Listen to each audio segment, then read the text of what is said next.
Hello, and welcome to All Our Little Messes, a podcast focused on healing through intentional conversations about parenting, relationships, religion, and more. I am your host, Veronica Winrod, and I'm so happy to have you here, listening in on my thoughts today. I hope you enjoy this episode.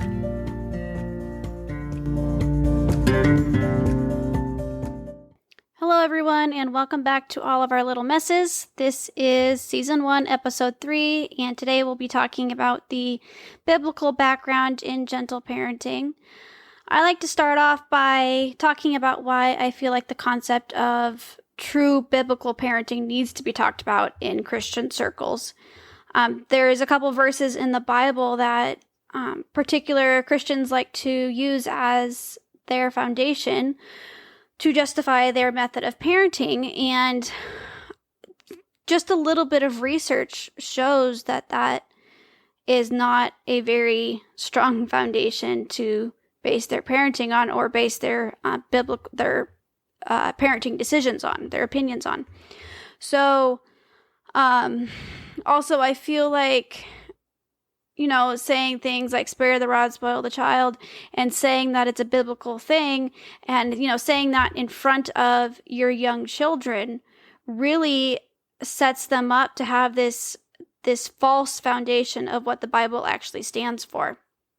And so I think it's really important that we actually study and read and find out what those verses actually meant and how they're actually truthfully supposed to be applied to our parenting decisions, and not just, fly by the seat of our pants because, Mr. So-and-so, Reverend so-and-so, Father so-and-so from wherever said so. Like, we really need to research this stuff for ourselves so that our children don't have a twisted idea of Scripture. So with that being said, I'd like to go into the history of the phrase that a lot of people seem to use and a lot of people seem to believe is biblically based, the phrase, spare the rod, spoil the child. Now, I grew up hearing that phrase a lot. It was in a lot of the parenting books that my family had me read. I heard it from teachers. I heard it from various, priests, and I heard it from like my own parents and just like their friends. It was everywhere. And it was just a generally accepted, oh, it's in the Bible. Spare the rod, spoil the child. It's in the Bible. And I never questioned it actually until about a year and a half, 2 years ago, when I was just scrolling through Instagram one day and I came across this biblical parenting page. I don't actually even remember the name of the page anymore, or I would tell you guys, but I came across this account that said that spare the rod, spoil the child was not a biblical phrase at all. And I just thought, no way. Like, there's just no way. And they said that it came from a satirical poem written in the 1600s. And so I started researching the phrase, spare the rod, spoil the child, and what I found just absolutely shocked me. Like, it was almost scandalous. Like, I couldn't believe Christians were taking this phrase and applying it to small children, to how they were disciplining small children. Because, like, after reading where this phrase actually came from, like, I was shocked, you guys. Like, it was, I wanted to laugh. Like, I'm almost laughing right now just thinking about this, because it's just absolutely ludicrous that this has happened and has been happening for the last 4.5 centuries now. Like, it's absolutely insane to me. So the origin of the phrase, spare the rod, spoil the child, is actually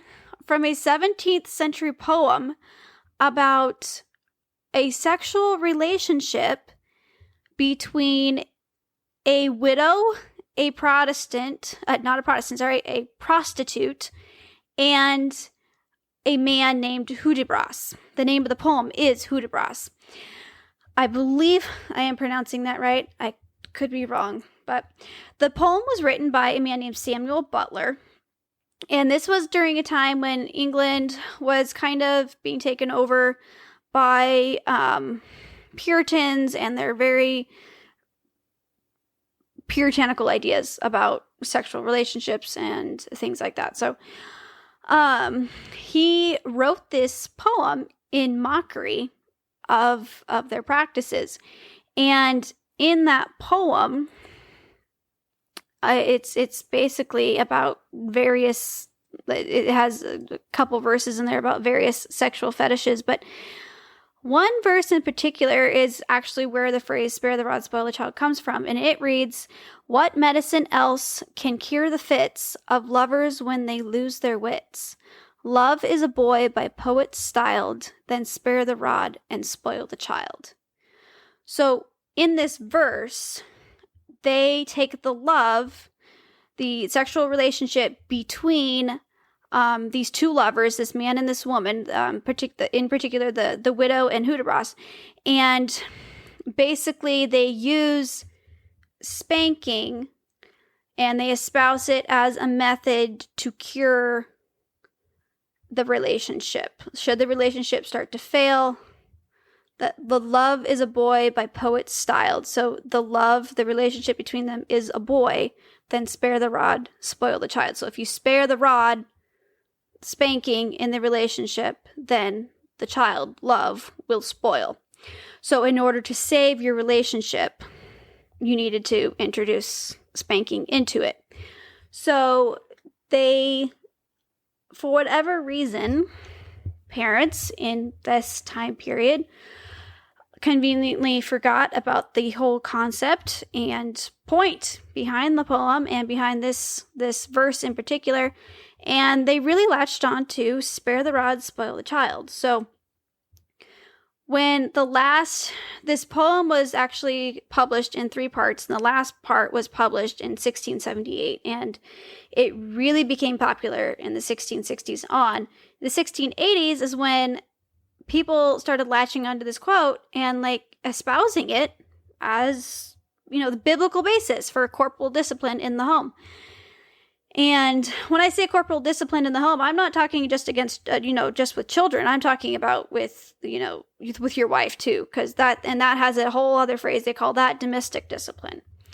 And that was also commonly used. This phrase was actually commonly used to justify domestic discipline against your wife. So, the actual Bible verse that I believe, if you're gonna use, the Bible to justify spanking in your home, then I feel like people need to stop quoting "spare the rod, spoil the child." I mean, just after understanding its basis, I find it a little bit creepy to use a poem on, written in mockery of sexual fetishes as justification for spanking a child. Like, I find that slightly creepy that this has been going on for 4.5 centuries now, and nobody's really blinking an eye about it. Like, you can look it up online. Like, it's everywhere. There's articles and studies and all kinds of stuff by, university professors and Bible experts and everything else, that are written on this. But in fundamentalist Christian circles and in like traditional religious circles, nobody talks about this. And I find that a little bit concerning that nobody's talking about the fact that we're using a sexual poem to justify spanking our children. Like, that's a little bit sick and twisted. So that needs to obviously stop so that we can actually get back to true biblical parenting. And if you're gonna use the Bible to justify spanking your child, then I feel Proverbs 13:24 needs to be the one that you're going to start quoting. If you're going to start quoting anything, you need to start quoting Proverbs 13:24, which actually says, "He that spareth his rod hateth his son, but he that loveth him chasteneth him betimes." And so a lot of people actually take the word rod in that verse, and actually it's all throughout Proverbs and the Old Testament in particular, the word rod being used in conjunction with child discipline. And so a lot of people have taken that to mean you need to use an actual literal instrument against your children when disciplining them. And there's countless books out there written in support of this method of parenting. And I'm sure a lot of you have probably heard of these books. They actually became a little bit notorious over the past couple months because of the release of that documentary, Shiny Happy People, written about IBLP and the Duggars. But the book To Train Up a Child, written by Mike and Debbie Pearl, is one of the, I feel like it's one of the biggest and most well-known books put out there in support of spanking children, and they use the Bible a lot throughout that book to justify their method of parenting. And one of their favorites is Proverbs 13:24. And what I find interesting is they don't actually use a rod. So they're very much about, following the Bible literally. Like, we have to follow the Bible literally. But in Proverbs was basically written by King Solomon as a guidebook or a rule book. From my understanding, it was written as a rule book for one of his teenage sons. Like, this is a set of rules. This is a set of disciplines to follow. And if you follow these, you will have success in life, was basically the gist of the book of Proverbs. And so, where was I going with this?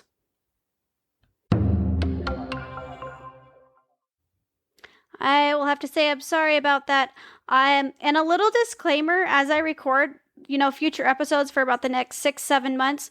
I am currently pregnant, so pregnancy brain has definitely set in. So if I have a random pause halfway through, it's probably because I've lost my train of thought and my brain lately. Anyways, so Proverbs, the book of Proverbs was written as a guidebook.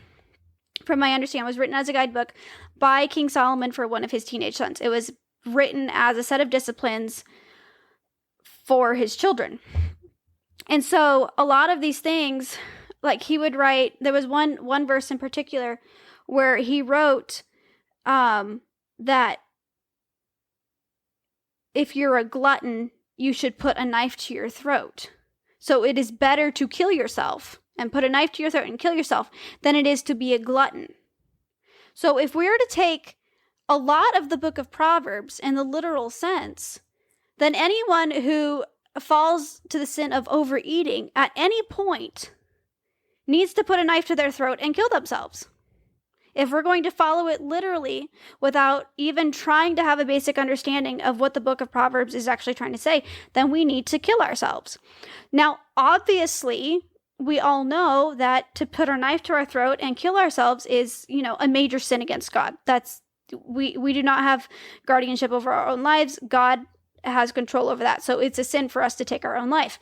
Now, people, in spite of this, people still take that verse, he that spareth his rod hateth his son, but he that loveth him chasteneth him betimes. They take that literally to mean that if your child sins against you or against God, then you have to beat him with the rod. You cannot spare the rod. You have to beat him with the rod.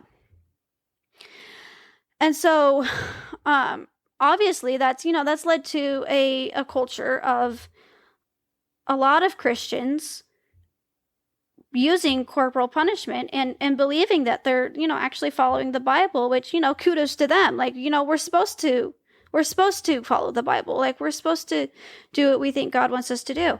But in this case, like, I feel like it's a very, very severe misunderstanding of what King Solomon was actually trying to say. And that's not entirely everybody else's fault either, because, when the Bible was translated, a lot was lost in translation. I mean, we had the Bible in 3 different languages before it was translated finally into Latin, and then from Latin into English, and, the various vernacular languages.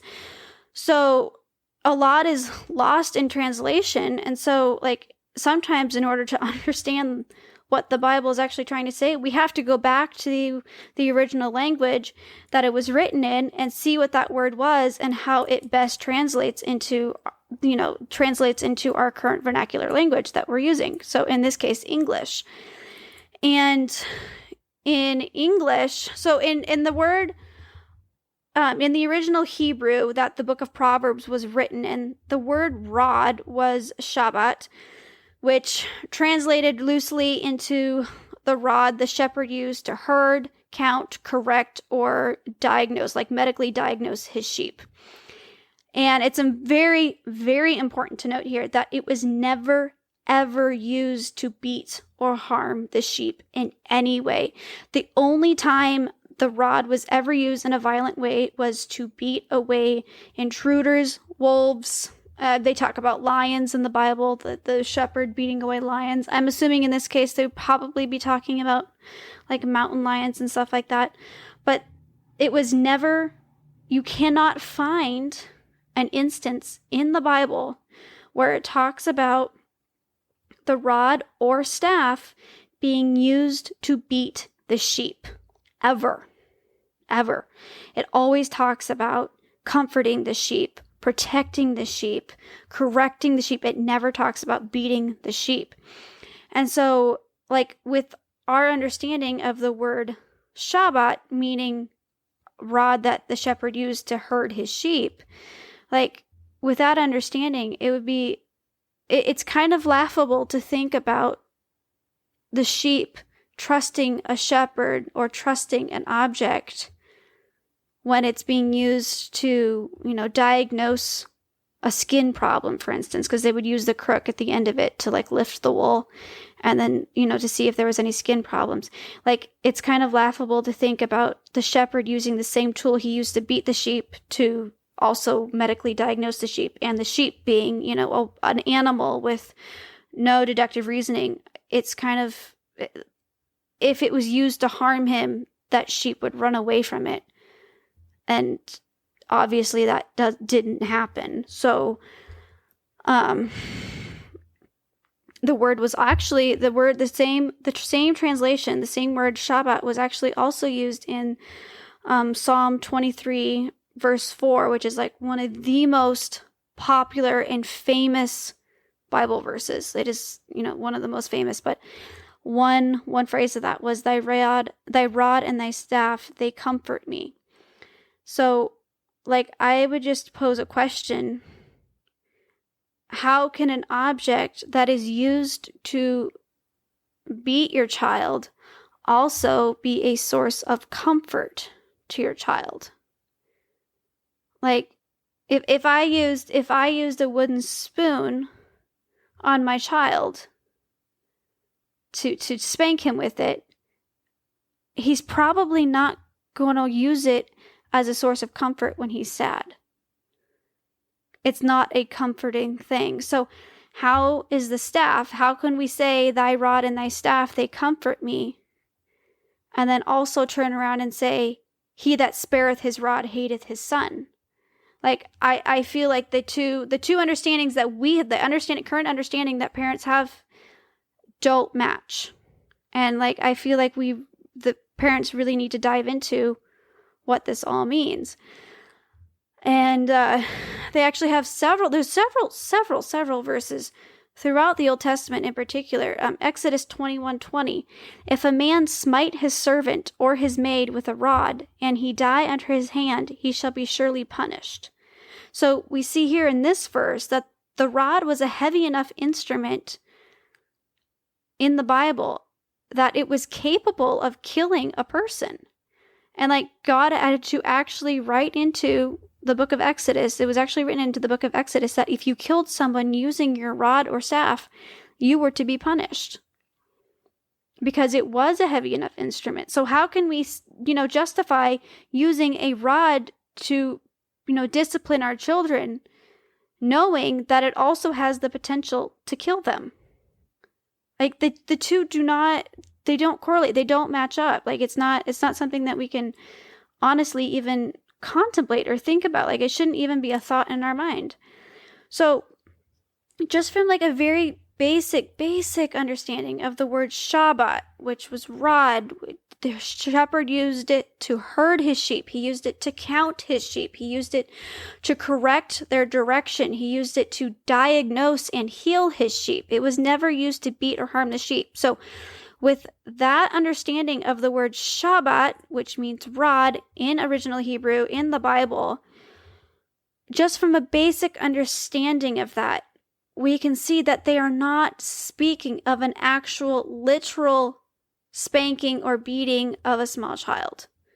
Like they are not speaking of that. They are speaking of discipline. He that spareth discipline hateth his son, but he that loveth him chasteneth him betimes. So we corrected them because we love them. We correct their direction, but we do not do it through physical violence against them. We do not do it with corporal punishment. That is not something that I believe is biblically based at all. And like we really need to study the Bible in order to understand that. And as parents, I think we all have a duty. Like if we're going to use the Bible to justify our parenting decisions, we need to read the Bible and understand what it's saying, and we need to research this to understand what it's actually saying. Otherwise, you're just quoting what somebody else said, and that's not okay.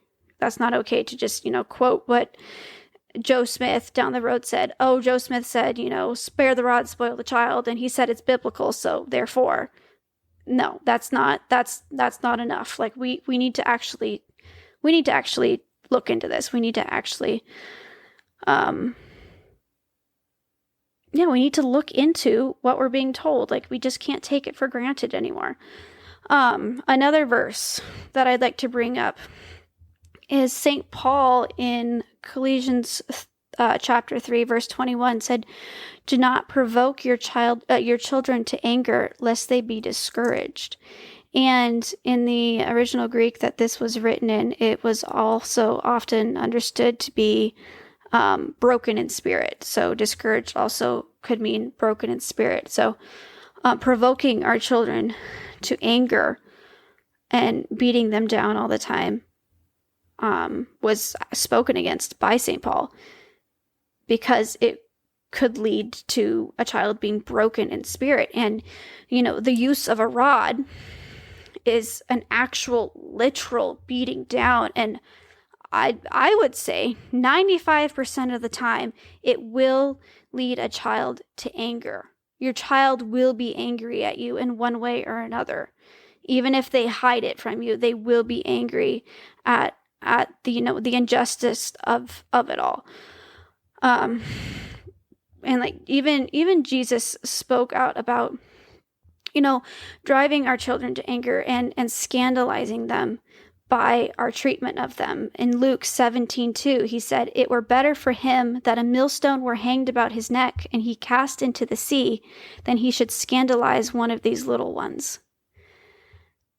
And that is a very, very heavy verse for us, because he's literally saying that it would be better if we were dead than we should hurt or scandalize or in any other way hurt the faith of one of his children, one of the children that he's given us to guard and to disciple through life.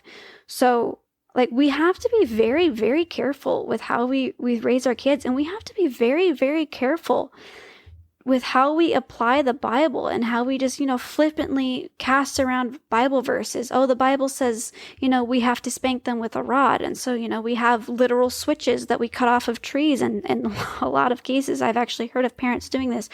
Or to train up a child, they actually suggest that parents use a length of plumber's piping, no greater than 1/4 inch in diameter. And they suggest that you use that to spank your kids with. And there have been several people that actually tested it on themselves. They bought it, they tested it on themselves before they used it on their children, because they were like, there's just no way this is not going to hurt them. And they said it was a very light swat, and they left welts on themselves. So all of these parenting books using these verses to justify spanking and corporal punishment in children are seriously leading other Christians astray. Like, it is a very serious problem. And I actually will be getting into those books next week in next week's episode, because like, I grew up with those books, and I grew up around people that had read those books, and I never thought twice about them. It was just, that was just the way you raise your kids. That was the way we do it, right? And this book was like a guidebook for that. And like, now that I've actually researched the Bible verses that these people use and actually gone into the theology that they base this on, like, there's so many problems. And I'm actually currently going through To Train Up a Child and the No Greater Joy series with the highlighter, like highlighting all of these things like that are just so very problematic, where they take the Bible and they twist it to fit a certain narrative.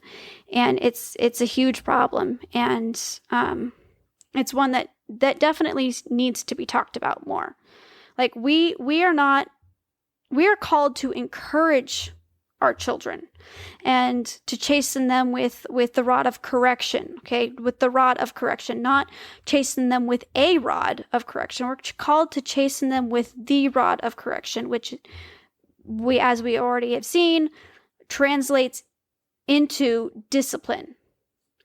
And we're not called to beat them with the literal rod or apply any kind of physical punishment on our children. And so, like I said, all of us as parents, like the second we become aware that God has called us to be parents, the second we become aware of this, like, it is our job to research and to know the Bible and to know what it is that God is calling all of us as parents to do. He's calling us to disciple his children. He's calling us to guide his children. He's calling us to help them, not to provoke them to anger, not to scandalize them, not to anger them so much that we cause them to lose their faith little by little and to break their spirit. Like, we're called to herd them towards him. We're called to diagnose any, spiritual or physical problems that they have. We're called to heal them. We're called to actually discipline them. And discipline, it means to teach. We're called to teach them. The Bible does not call us to beat our children with a rod. It is simply not in there. And like, we really need to move towards that kind of understanding of grace and gentleness with our children. Like, Jesus had so much love for little children. He was so gentle with them. And like, one of my biggest things that really drove me towards this method of parenting was the thought, like, I would ask myself, if I could actually see Jesus spanking my 2-year-old son. Like, if I can't see Jesus spanking or raising a hand against one of his children, like, what am I doing? Why am I doing this? And so, like, if we can't see God doing this to one of his children, then we should not do it either, because we are all called to be Christ-like as much as is humanly possible. We are called to follow along his path. I am the way, the truth, and the life. We are literally called to follow him. And so we have to do our ultimate very best to do that. And as parents, our vocation is to follow him as parents. Like, we need to do our best to follow the Bible. And there's so many words of wisdom. There's so much truth in the Bible when it comes to parenting. I mean, it's absolutely chock full of it once you start looking for it. It's absolutely unbelievable, because it is such a huge part of the world. Like, the family is the backbone of society. And so it's honestly not all that surprising if you think about it, that the Bible would be just full of guidance for parents to follow, because we really do shape the world with how we raise our kids. And so if we want to make the world a better place, then that starts with us having an actual balanced and true understanding of what Christ is trying to teach us. Thank you so much for listening in on this episode, however brief it was, this episode on my understanding of biblical parenting and how I can apply it to my life and just the little bits of research I've done. I was going to go into a little bit about the different Christian parenting books that I've come across in my research into this, but I think I'm going to save that for the next episode before this episode gets a little too long for you guys. So next week, I will be going into different books like To Train Up a Child, No Greater Joy, just different books that basically justify spanking within a family and that use the Bible to justify it. And so I'll just be kind of going into a brief breakdown of that. So tune in next Thursday for an episode on that, and I will see you guys all next week. Thank you for tuning in to this episode of All Our Little Messes. Please let us know how much you enjoyed it below and add any questions you have about this episode. Also, don't forget to follow us on Patreon for amazing exclusive perks, including early access to podcast episodes and bonus episodes every month. We've also recently added a support group for all of our paid patrons. You can check us out on Facebook and Instagram for daily updates and insights that mirror podcast topics. Thank you for listening, and we'll see you next week.